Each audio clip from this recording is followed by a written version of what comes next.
Dr. Munang, some people may not know you here. I want you to introduce yourself so that at least they get to know you. Yeah, thank you very much, Kelly. And first of all, let me applaud you for the exceptional work you do in making people self-believe through your inspiration, because that's something that sometimes is underrated, but it's actually what is supposed to be overrated across the continent. So thank you very much. And thanks for having us on your page to have this conversation. And to those of you who are watching in, yeah, thank you for tuning in, and thanks for joining this conversation. I am Richard Munang, and I am an African son and a proud Pan-Africanist with a belief that together we can make a difference. But more importantly, I strongly believe in the ingenuity and the power of youth and young people in shaping the narrative of our African continent. And I have, through what I do, been a champion on environmental sustainability. Notice that every issue, whether it is environment, food, economic, justice, and equality, cannot be achieved if people do not usher themselves to the solution space. And so that is me. As I've said, Richard Munang is my name, a Pan-Africanist and a believer in solutions, and strongly know that for us to go forward, leveraging youth ability by reshaping the narrative is the way to go. So I'm glad to be here. I'm looking forward to an electrifying day. Dr. Munang, I read your book. Your book, the one that we are co-launching on 15th of this month. And of course, please, guys, if you're in Nairobi or whichever part of the world where you are, we are co-launching with Dr. Munang on 15th of this month. It will be a powerful event. Those in Nairobi, it will be a powerful one. Those out of Nairobi, the event will be live on Facebook, live on YouTube, so you'll be able to watch it live. But now, I have read your book, and the book is beginning in a very interesting way, where you are telling us how you grew up and how you interacted with poverty, 101 in your country. And we are seeing lifting after lifting, getting, all kinds of opportunities outside Africa, outside the continent, and now becoming a voice in Africa to reckon with, a voice that, please tell us a little bit of your life in village and the rest, because most of us live in the village. Exactly. Yeah, thanks again, Kelly. So the truth is that when you look across the entire African continent, before I dive to how I grew up, it's pretty much an informal continent. I mean, I think that setting sometimes seems not to be echoed in arenas where development is discussed. It's as if Africa is a continent that is formal. No, it's a real continent. It's an informal continent, and that setting has absolutely nothing wrong with it. But what is wrong with it is how we communicate it and how we also try to diminish the opportunities that this rural informal setting also brings to the population of the continent. So I grew up in this small village in the northwestern part of Cameroon called Jinquin, in a tribe called Kom. And what I noticed growing up is pretty much what millions of people notice in Zambia, in Kenya, in Togo, in Malawi, in Rwanda, which is that the setting of a community is such that everybody's child is everybody's child. You are not only your family child, you are a piece of the community, and parents in that community know you, they will stand to you, they will advise you. And so, and I open up by saying this, that it takes a village to raise a child, which is that the mistakes of one child in a village, from how we learned growing up, going to school without shoes, studying under trees, and going to bed without food, was pretty much an example of most of the kids in the community. But the point I'm bringing this up is that as we grew up, one of the things that we were learning was that the fact that we didn't have food sometimes, and we were going to school without shoes, the echoes were always that you can be better tomorrow. And I think those words of you can be better tomorrow, as we toil and till our mother's farm, as we teach our goals, as we wore only one dress. Yes. As we went to school, only one trouser, and sometimes they don't get torn. Yes. Was that tomorrow can be better? And I think because of community support from the perspective of seeing every child, their child, and making sure that they encourage us to be best, actually start to make one to know that to be best, you need to work hard. To be best, you need to be humble. To be best, you need to be dedicated. To be best, you need to actually ensure that you apply not only hard work, but at the same time, that ingenuity and the ability to also ask questions. Because when you ask questions, your questions definitely will bring answers in avenues where you are lucky. And as a result of that, we took everything within our power to move forward. But in the book, as you will see in chapter 1, where I grew up, I grew up in this village, but what was so important were the stories that were being told at night, dancing around the fireside. By the way, the stories that were being told at night, and the characters in the stories were majorly animals. Yes, indeed. Yes, and they were using these stories to pass very powerful messages. Sometimes they would even tell things that when you grow up, you discover probably they are not very true, but they were sending a very powerful message. For example, I remember this is not related to animals, but I remember one of the things that we were told that when you see your mother naked, then you would die. Or something will happen. Yes. So this was meant to this was meant to just caution you to be careful, so that anytime when you think, because those days there were not proper bathrooms. Correct. And people would just hide behind the house and take bath there, and be using your eyes to check if someone is passing. If no one is passing, then you pour water and stand. And the water comes down, and you continue bathing. When you're squatting, you again pour water and stand. So those were, so tell us these stories that you're being told, sir, at least. So the stories. Anyway, before that, I'm Doctor, sorry to cut you. Before that, I'm trying to connect our moderator, Petronella, but something, I don't know, probably, Pet, you may check what is wrong with your area, because I'm trying to connect you every time it is fail. Keep trying so that we get to know what could be the challenge. Go ahead, Doctor. Yeah, so the night storytelling, which I think has become a fabric of many across the continent, because at least we're known as very good storytellers, as Africans generally. And I think this is a culture that runs from West, East, West, Central, Southern Africa, and even Northern Africa. Yes. The stories of hard work and stories of those who made mistakes and caused their lives during the process, and story of those who succeeded in working hard. And I think those stories of also caution of what you should not do, what you should not see, what you should not put your hands into, like the example you're giving, that at least you're not supposed to see people naked. And I think the idea of the stories at night were more to instill in each and every one of us certain values that are not taught in school. The value of kindness, the value of humility, the value of respect, and the value of hard work to succeed, not through doing wrong, but through doing right. And those values actually then shaped one to be careful, but not fearless. Because and that in the first chapter of the book, as we were told those stories, and one finishes high school as we were teetering goats. One of the things we also learned in teetering goats was these goats do eat salt. And anytime something happens, whether where you teeter them, the rope in which you used to teeter them cut, they will have to come back home because that was their source. Yes. And that is an example of in us today, which is disappearing, in that when you ask young people, where is your source?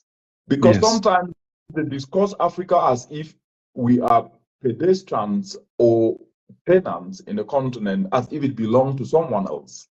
And when those goods do come back home after either the rope got cut or you actually went and untied them, the only place they will run back home because there was salt to be eaten.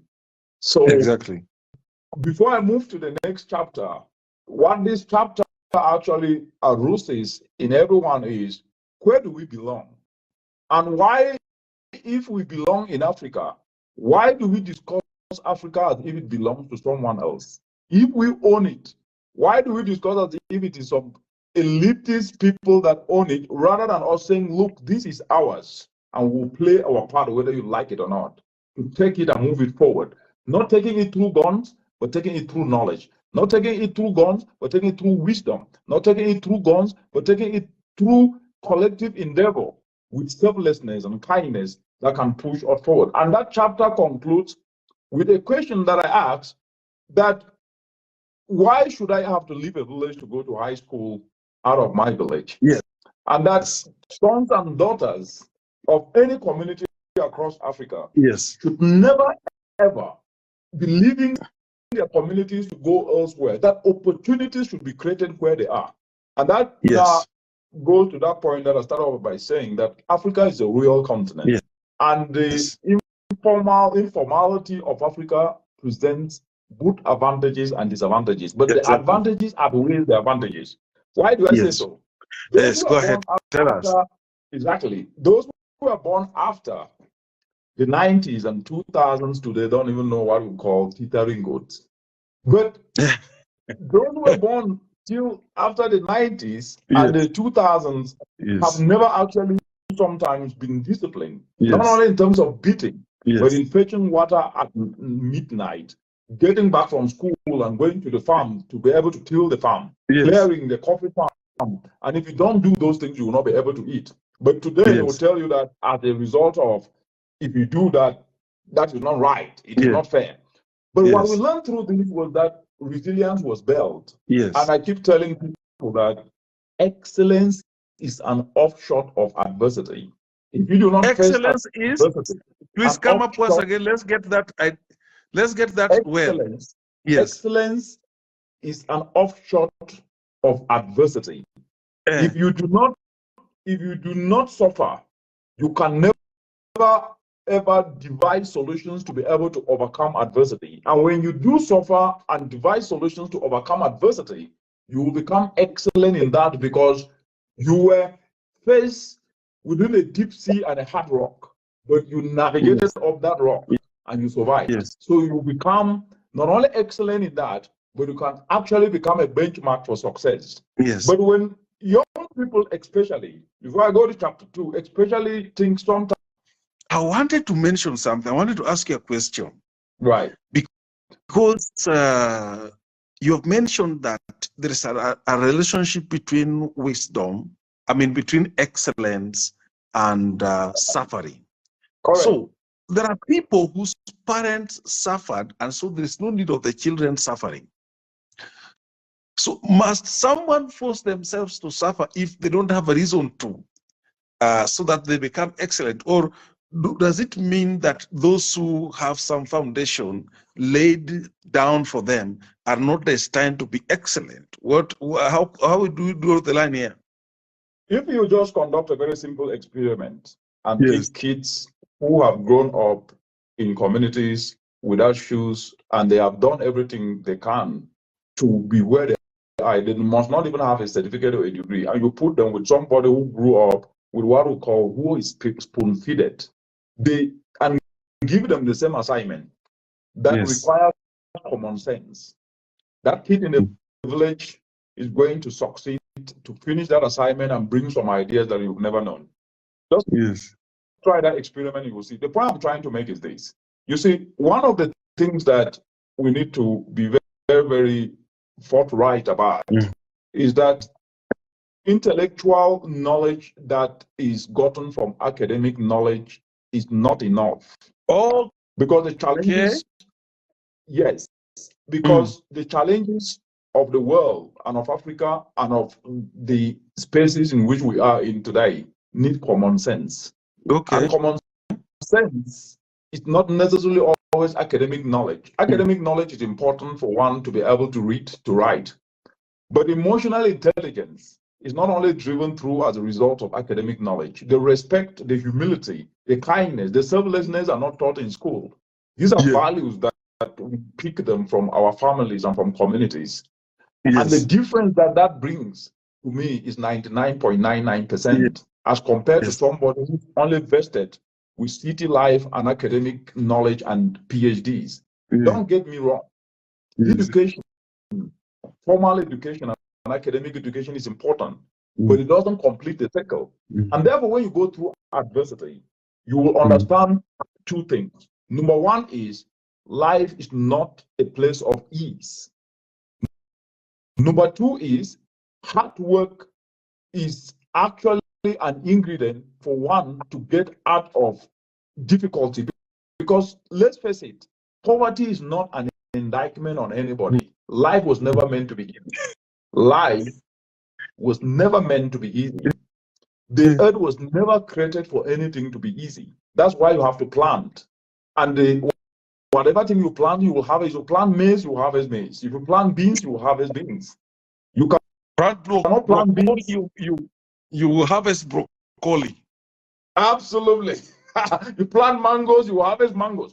And what does that tell us? That tells us that you get what you actually, if you put the input you put in is the output you will get, and the output can only be better if the input is better. Yes. And therefore, to sit and think that life will be easier, it's not going to work. And so, to answer your question in a very nutshell, is that if parents suffered, their kids are not bound to suffer, but their kids are bound to learn from those lessons, and those lessons will definitely be from any parent that there is no food for a lazy person. There is no food for a lazy person, and that statement is made with no equivocation. Absolutely, yes, with no equivocation. And we are not planning to sugarcoat it or even apologize over it. No. We say without any fear of contradiction, because the truth is this: when you look at the African continent, from what I captured in the book is, Africans are blessed with so much in terms of their ingenuity, especially the African youth, their ingenuity, their entrepreneurial spirit, they're energetic, they're passionate. But there is a missing link. No one is telling them that, look, nothing was meant to be easy. Yes, of course, we can blame others. Yes. Even if you look biblically, there was never a time in the Bible, from what we read, that was easy. So why should it be easy now? Why should it be easy now? If you look at the book of Acts, it was about action. It was not about complaining.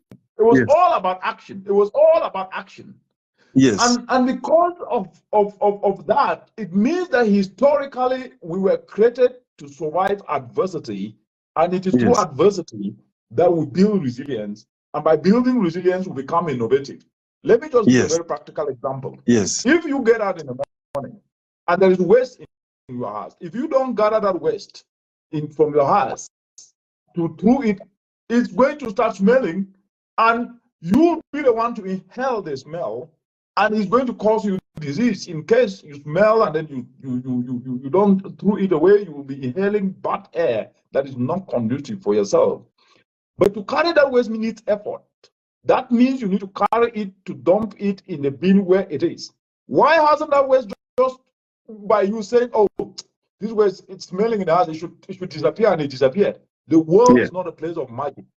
It's a place of action. And action takes effort. It takes determination. And it takes intentionality. Yes. Because without intentionality, we cannot be able to make progress. And that goes back to the point where I said there's no food for a lazy person. And so if you succeed out of adversity and think that you can make others' life easier without speaking truth, that you must be able to apply effort and contribute and play a part, then you are destroying a society. And that's where I said that there is a disconnect in the narrative of youth empowerment in the continent.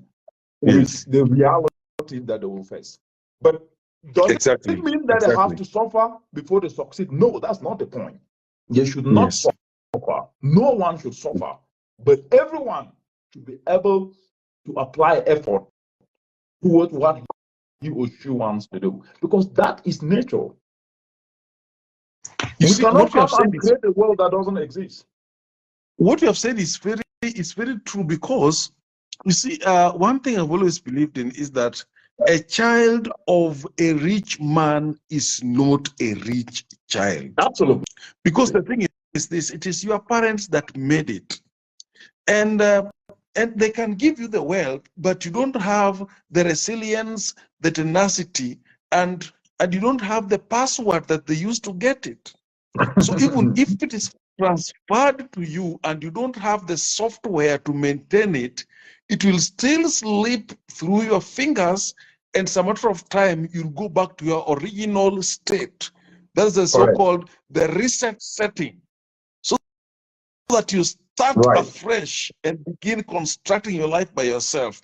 So someone thinking that my parents have already made it, my parents have this and that, and you think that is the foundation, I mean, and you think that is yours and the rest, you are dreaming. It's a matter of time.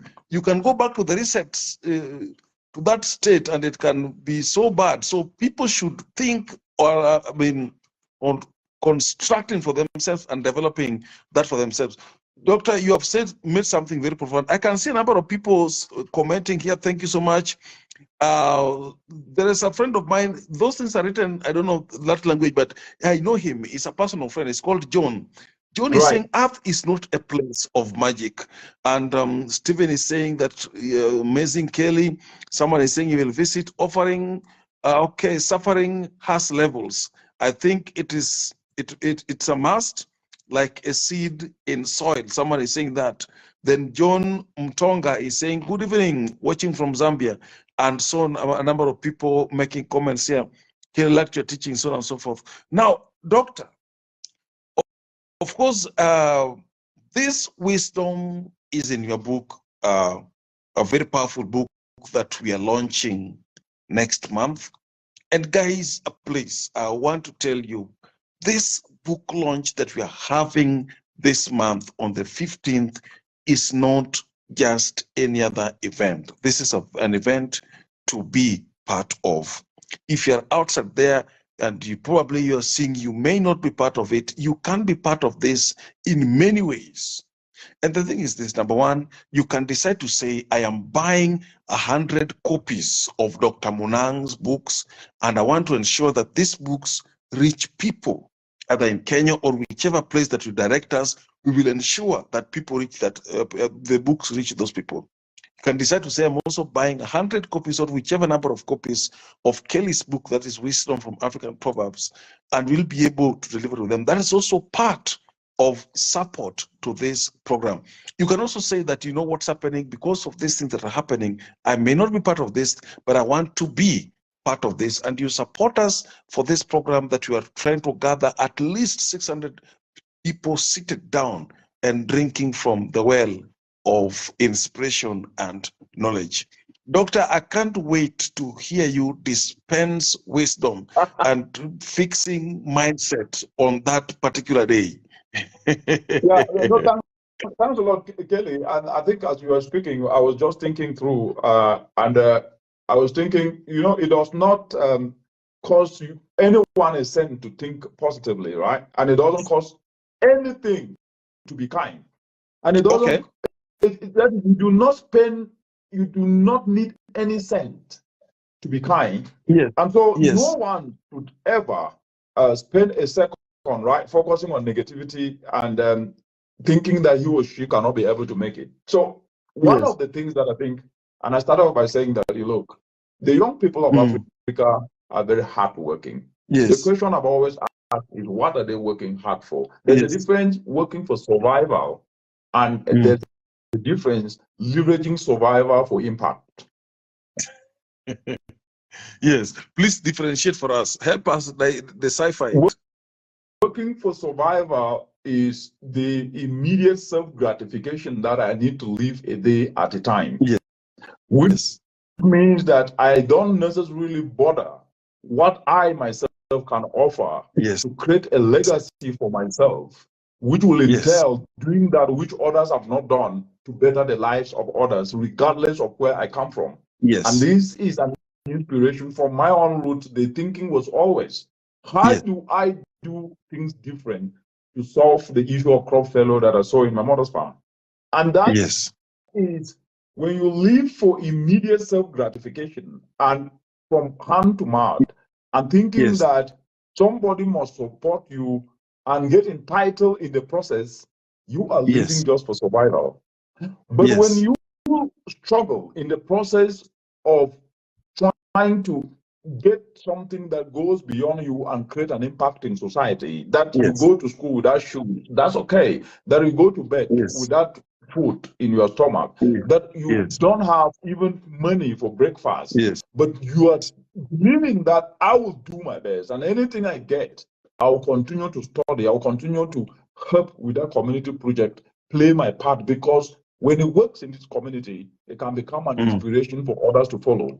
At that point, you are using your state of adversity for transformation. And that is very rare in the continent, because even though they will say that many do it, when you ask the question, why are you doing this? They usually get stuck. Because what I'm taking this conversation to is that we must identify our why in life. The purpose of life is to be useful. And if we don't know the why of what we do is beyond us, then we are fail in our endeavors, and then we will think that someone has to do something for us because it is right. Then we fail. You're talking about getting the why. I mean, knowing the why. Probably you may help us to digest it so that people don't think we're talking about mirage. I mean, we are talking about things which are out of reach. Yes, the point is that you see,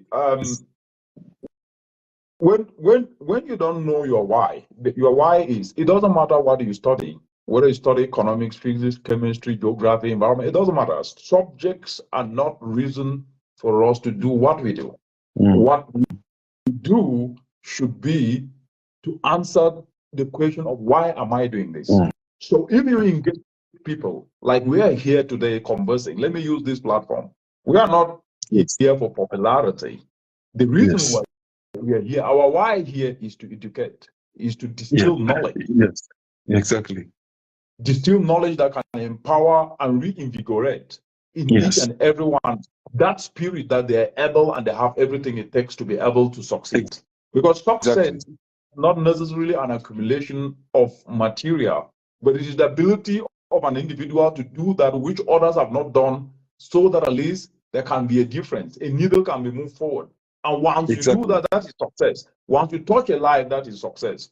But the why should always be, why am I doing this and what value am I bringing? So the why should be the value. If I bring value, why am I bringing it? To touch a life. If I am able to contribute and talk to a youth and inspire them, why am I doing it? So that he or she can become a catalyst to influence others. Once we start to ask ourselves the why we do what we do and offer ourselves in the process to be able to propose solutions that turn challenges to opportunities, we will succeed in that process. And without understanding our why of what we do, we will always be chasing the wind. And you know how the wind is. You cannot catch it. It can only blow you away. In fact, it is you that will get tired and scatter somewhere without having any result. Now, you see, Doctor, there's a major thing that affects a lot of people. And this thing is a matter of, there are two major things. Number one, people feeling that they don't have what it takes to begin doing something.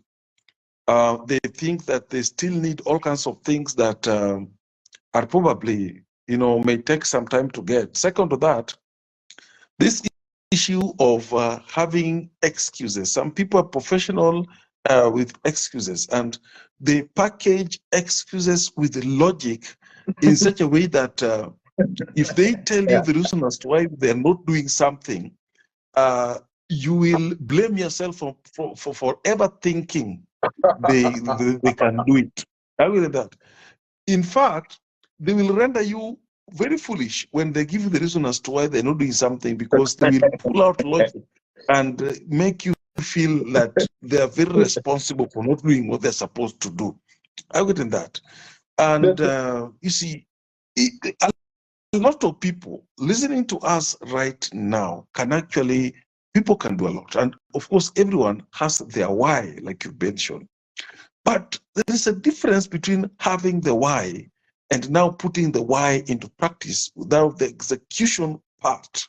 Talk about it, sir. Yeah, very important question, my friend Kelly. So this is the point. The truth is this: you will never have what you want to have to start, regardless. You will never have. You will never. Please, Doctor, pull up that statement for people like us who take time to line. Yes. You will never have what you wish to have to start, regardless of where you are. But you can always start with what you have, which is yourself, which is what you can offer. If you are which is your skill. And if you don't have that skill and have a talent, perfect that talent to become a skill. And that skill will become your value. And people will approach you for that value. The second aspect, which is a misnomer that sometimes is driven in the continent without explanation, is that we must start small while thinking big. If you cannot lift stones, you cannot lift a mountain. By lifting stones, you can lift a mountain. But the discussion usually sometimes, that's why I go back to that point that adversity gives birth to excellence. That people who struggle without anything succeed in life when an opportunity strikes them. But in the course of struggling doesn't mean you are complaining and packaging excuses to explain them in a most eloquent way. Because yes, I can tell you that those people who do that, they are actually the ones, even if you give them the opportunity, it will still be squandered because they are not prepared for it. Anybody who complains and blame you, give them any opportunity and it will be squandered. Why? Because they're not prepared for it. Now, please, let me pause there so that my brain can digest that statement, so that at least I have some time to assimilate that statement. Now, please, Doctor, I want to believe all these statements are in your book, which we are co-launching. They are. Which you are launching on the 15th of this month. Included with African Proverbs, which your book, actually, Wisdom from African Proverbs, solidify and lay the powerful foundation for it. Which is that because the truth is this, I think we need to understand one thing is that when you are starting from the bottom, you can only rise to the top and stay at the top where you have a solid foundation. Any house that is built on a weaker foundation is bound to crumble. A little wind blowing will crumble it. Africa is a young continent. And at this point in time, I believe strongly that it takes each and every one of us, out of all the 1.4 billion citizens, to make it very clear that as a young continent, our foundation is shaky. And we must be able to instill in these young people the ability to understand that the challenges they are facing today are actually disguised opportunities for them to become not only resilient, but to turn adversity into opportunity. Because there is this African proverb that says, every adversity carries with it the seeds of equal or greater benefit. That challenges are disguised opportunities. And because they are disguised opportunities, each and every one must be able to identify a challenge and start looking at how he or she can turn that challenge into an opportunity. It will be hard. Yes, it's always been hard.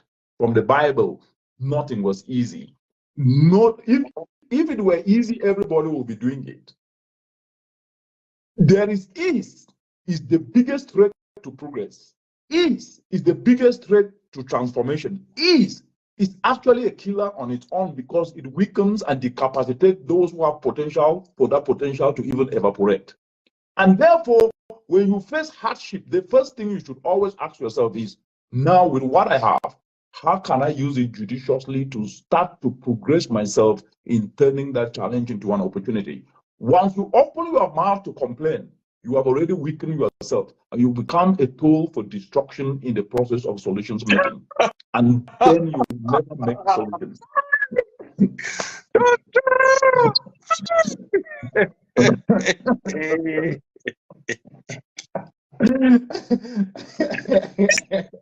I have never seen you, Kelly. I've never seen you laugh so energetically like this. This is interesting. No, Doctor, I'm leaving my page for you. I'm leaving Kelly Inspiration. Please continue. Yeah. Someone is asking here. Someone is asking, what is the name of this doctor? You should. Someone, I am rich. Yeah, go ahead. Someone has also said, Mary Joy is saying, challenges are disguised opportunities in capital letters. That is a screaming statement. Right. Now, I wish, I want to believe you will not forget this powerful statement during the book launch, so that those that will attend, you know, these are statements that you don't hear with your ears. These are statements that dissect your heart, they dissect your chest, enter inside your heart, and deposit themselves in one corner of your heart and remain there permanently. Powerful. What? Now you say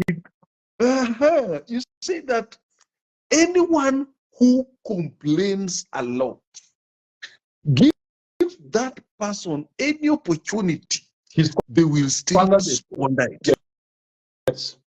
Yes. That's very practical. The truth is this: you see, the way life is. Doctor, before you go on, I think there is a rampage here. People want to please introduce yourself again, because I want to have peace.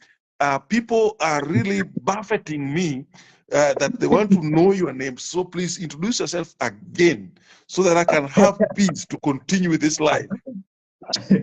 Yes, thank you very much again, Kelly. I am Richard Munang, and you can follow me on my page, Dr. Richard Munang Formal. And I'm a Pan-Africanist. I'm a son of this continent, a global citizen like every one of us is, because we live on this earth, so we are all global citizens.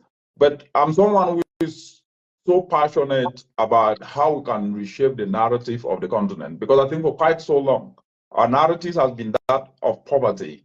But it's defeatist because Africa is too rich to be poor. And therefore, focusing on poverty has weakened us. But I come from a small village in the northwestern part of Cameroon called Jinquin, in a tribe called Kom. And I grew up in that small village, went to school there, but went to school without shoes. That's not a problem.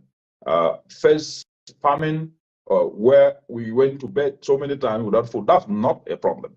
But it helped me to build resilience. And out of that, the focus was always, how can I be better and do that which can be able to touch other people's life beyond me, beyond my immediate family, and had an impact that can be able to inspire other people. And I had carried all that with me to where I am today. So I am Richard Munang. But the point is this, from what I learned, Doctor, I'm introducing you. Okay, I'm bringing you back to what you're discussing now. But guys, this is Dr. Munang. Anytime you see me sharing a poster of the person we are launching the book with, is Dr. Munang.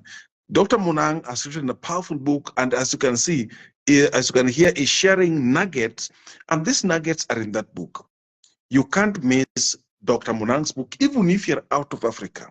We'll share with you how you can get Dr. Munang's book, both in soft copy and in hard copy, delivered to you. Dr. Munang, please go ahead and destroy excuse and those who like giving excuses. Go ahead. I have left. Absolutely. And if anybody can have the audacity to give an excuse, that person also have the ability to do it. It's just the opposite side. It's just the opposite side. Allow me to just that one in 2 seconds. If someone can have the audacity, yes, to give an excuse, yes, it means this person also can have the audacity to do the same thing they're complaining about. Absolutely. But the only thing they're doing, yes, the only thing they're doing is that they're choosing the site of ease rather than the yes, site of effort. Because yes, ease is where many are found, but it is the threat to progress. But the site of effort is where progress lies. And because effort needs to be applied, effort is equated to punishment. Effort is equated to suffering. But the truth is that no one is born into opportunity. okay. No one is born into opportunity. You work to achieve opportunity. To grab opportunities are grabbed, they are not given. No one gives you opportunity. If somebody gives you a job today, you may call it an opportunity, but you can lose that job just like the next day if you are unable to perform. Yes, yes. So you used to hear some people say you are lucky. No one is lucky. Luck is when preparation meets an opportunity. But definitely, that is not enough. You sustaining that opportunity comes preparation. Because without preparation, you are preparing to fail. So proper preparation prevents poor performance. Preparation takes effort. Please, I don't want my lips to fall off and land on the ground, because when you mention proper preparation prevent poor performance, wow, I need an extra brain, please. I need an extra brain. So when you look at the route to success, the route to solutions, actually this word success is a word that I hardly really use because success is relative.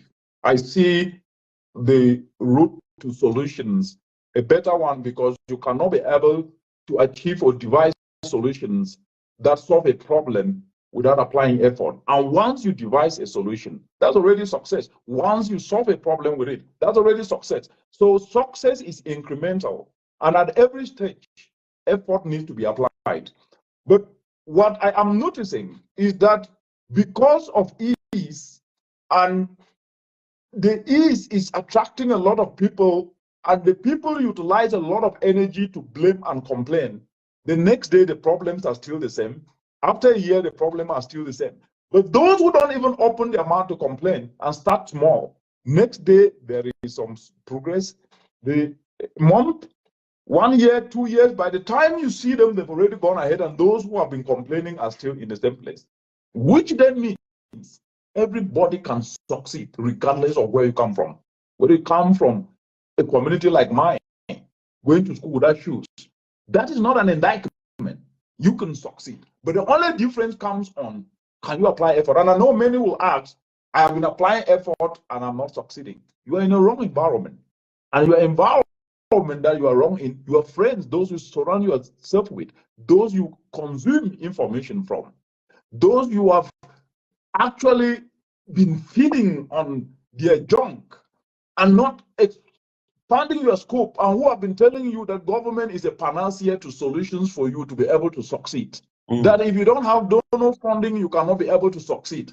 Those ideas have kept you where you are, and that is the wrong environment. Shift out of it. Start listening to people like Kelly Inspiration. Start to unleash your innate ability. Start to try something different. Start to endure short-term pain for long-term gain. Learn a new skill. Practice something different. Get somewhere, even if you don't have money, and say, train me for 2 months and I'll work for you for 2 months without pay to repay the time you took to train me. How many people do that? You tell them, they said, I cannot do that. Yes, you said you cannot do that, you have the ability and the audacity to say you cannot do that. It's the same like you can say, I can do that. Because every reaction also have an equal but opposite reaction, which then means what? That, please explain it. Explain it so that at least I can. My brain needs to move to my forehead so I can pick this thing faster. You said something. Yes. Yes. If you can be able to use effort to blame people today, you can also be able to use that same effort to seek for solutions and ask people to guide you. Yes. Every time you use energy to complain, is the same effort you can use to seek knowledge. Anytime you use energy to gossip, is the same time you could have used that energy to seek business ideas and innovative ideas. To everything you do opposite, everything you do negative, you can use that same energy to do something positive. And it therefore means that where you are today, you are the reason, and you are not indicted to be there. You can be in the opposite side of solutions and progress tomorrow. So you can't be on top of the fence. You are either on one side of wrong or on the side of right. But on the side of wrong is easier than being on the side of right because it needs effort, and we generally don't like effort. We love complaining, and that's why we are always on the side of wrong. Wow. Doctor, that is wisdom personified. Thank you. No, and please, guys. Okay. Yeah, please, as I'm welcoming now, guys. Please, like I've mentioned, all this wisdom is in Dr. Munang's book, and of course, we are co-launching the books on 15th of this month in Nairobi City. That is Ufungamano House, University of Nairobi. And we still welcome those who'd like to partner with us, those who'd like to, just come in and ensure that they're part of this program by supporting. We welcome you. On the description, I have put my email. You can reach me through that. Like we got a gentleman, a friend of mine, decided that, what's happening? I will not be there for the book launch, but I will buy 100 copies for young people who'd like to be there but may not be part of this. You can as well try to say that I'm going to buy maybe 100 copies of Dr. Munang's book, and I want you to ensure that this book reaches young people to go and transform mindsets. You can also decide to say, Kelly, I'm buying your books, this kind of number, to reach young people, to transform their mindset. You can be part of this even if you are not in Kenya. But if you're in Kenya, you're in Nairobi, please purpose to attend this program on 15th of this month. That is like a week and a few days coming. Doctor, back to you. Yes, and thanks again, Kelly, and thanks to the viewers who are joining in. I'm Richard Munang, and with my friend Kelly, Inspiration here, who is inspiring a lot of you across the entire continent and the world. And together, we believe we can change the narrative of the continent. As we were saying, for those who are joining in, the solutions to the problems we face are not exotic. They're not exotic. They're not they're not on complex things that need to come from space. And I think what I want to bring in now is really something that I articulated almost the last chapter to the book, and also the last chapter, which is that, you see, when our founding fathers fought for self-determined rule, they came from all corners of the continent: East Africa, Central Africa, West Africa, Southern Africa, and there was nothing like language barrier. Yes, the Haile Selassies, with the Nyereres, with the Thomas Sankaras, and all those that were fighting for self-determined rule in the continent, came around binded by a common purpose, not by language. Because I'm saying this because someone who said, no, I come from this, I speak only English, I don't speak French, Solutions do not know language. Solutions do not know language. Yes, ideas do not know language. We purport to practice democracy today. It was not developed in English or French, it was developed in Greek. But we are absorbers and consumers of it. either literally or practically, that's a discussion for another day. But the point I'm trying to make is that during the time in the 1950s and to the early 60s and late 60s, men and women were brought about around a common purpose to fight for self-determined rule. These men and women did not postpone this fight for another year and another year and for years. They did not wait for what I call elusive perfection, to have money, to have everything they needed before they could start. Because the urgency of that time needed that they need to come together and rally around a common purpose, which was to liberate the continent for the common good of the African citizen. They united and they fought and defeated oppression and colonialism. Don't ask me whether Africa has been fully defeated or not. That's another discussion for another day, but there are sovereign states, 54 sovereign states in the African continent. Where am I driving this to? What I'm driving to is that there is never going to be a perfect time where you have everything you need to have to be able to start. That perfect time is now. And you must start with what you have, without necessarily having to wait to be told that this is going to be a right time, because there is nothing like a right time, and the right time never comes, but the right time is always with you. And when you decide it is right time, now it is right time. And that right time now, yes, that right time now is not a right time to be holding arms. It's a right time to consume knowledge, to consume ideas, to consume inspiration that can reignite that animal in you called passion, for you to innovatively volunteer yourself to the solution space and move away from the complaining approaches to the solution approaches.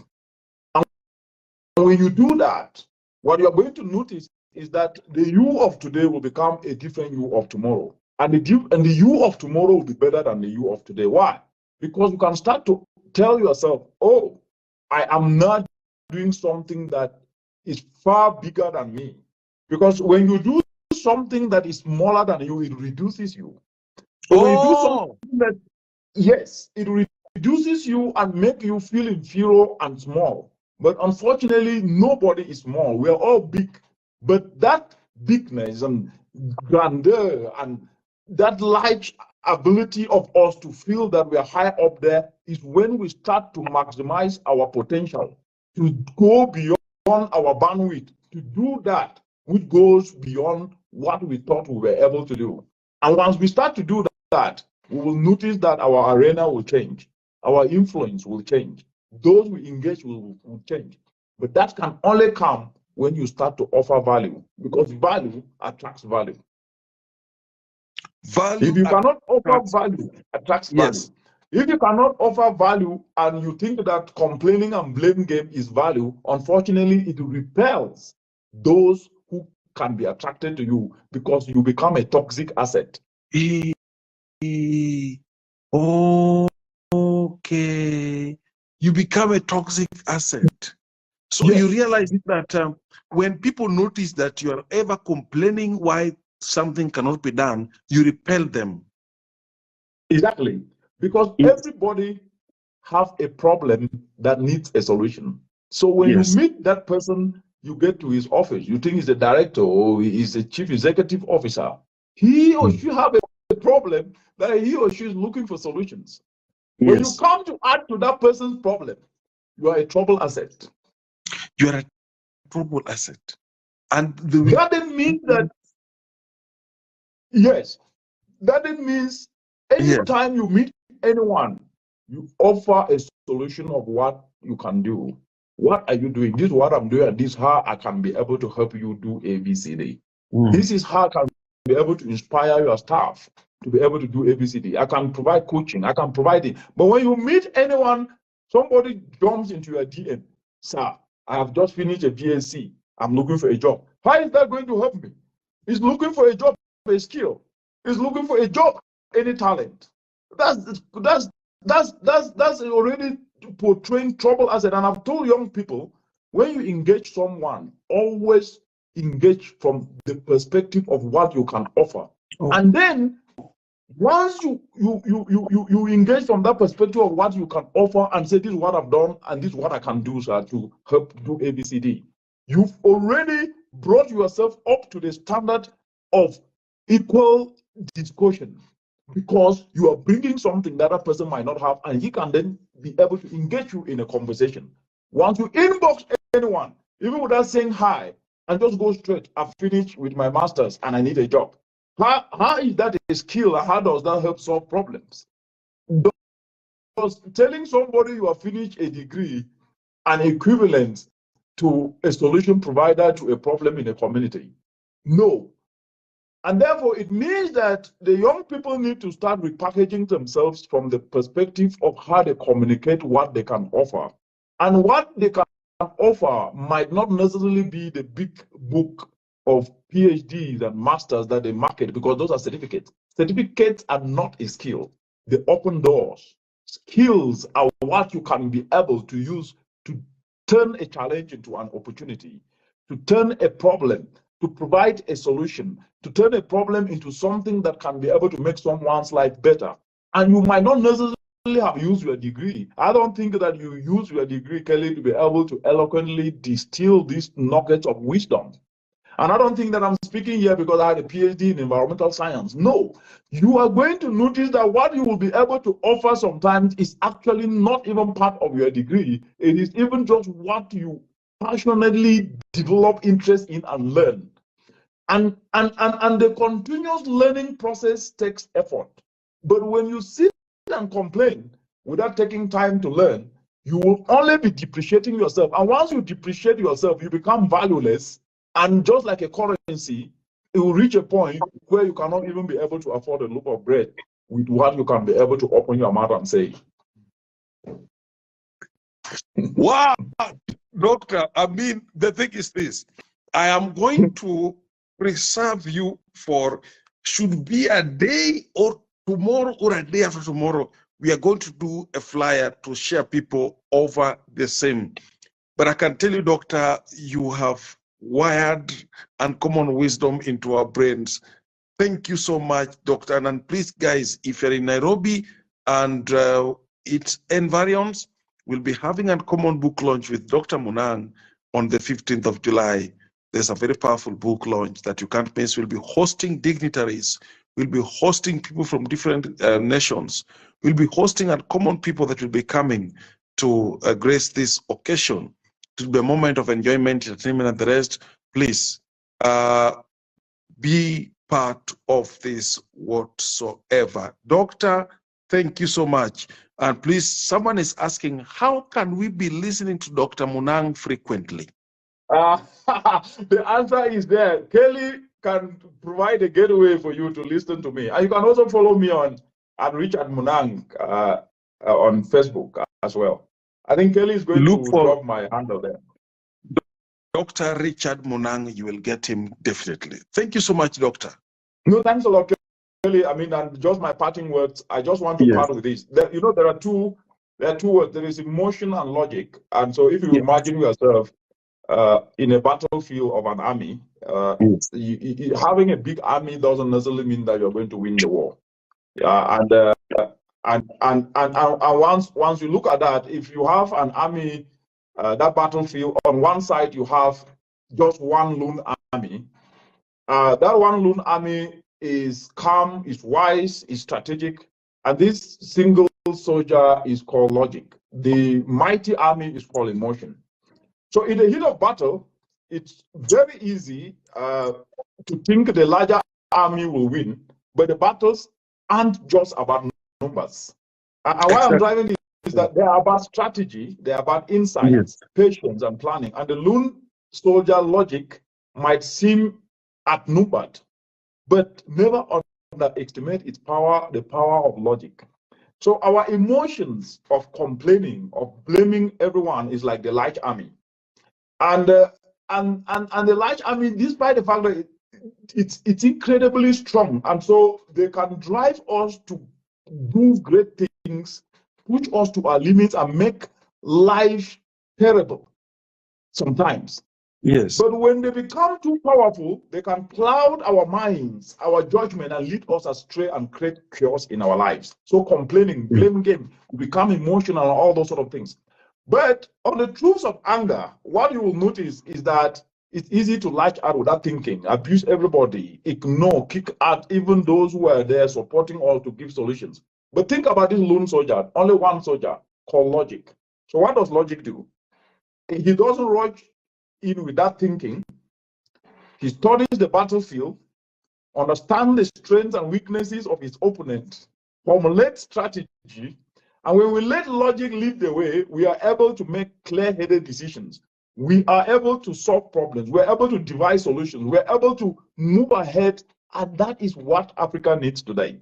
I think the lone army of logic has been missing. And now this doesn't mean that we should ignore emotions. I mean, we are human beings, right? Emotions will come, but we should never allow emotion to suppress wisdom, to suppress logic. So our emotions are part of who we are, but we need to control them.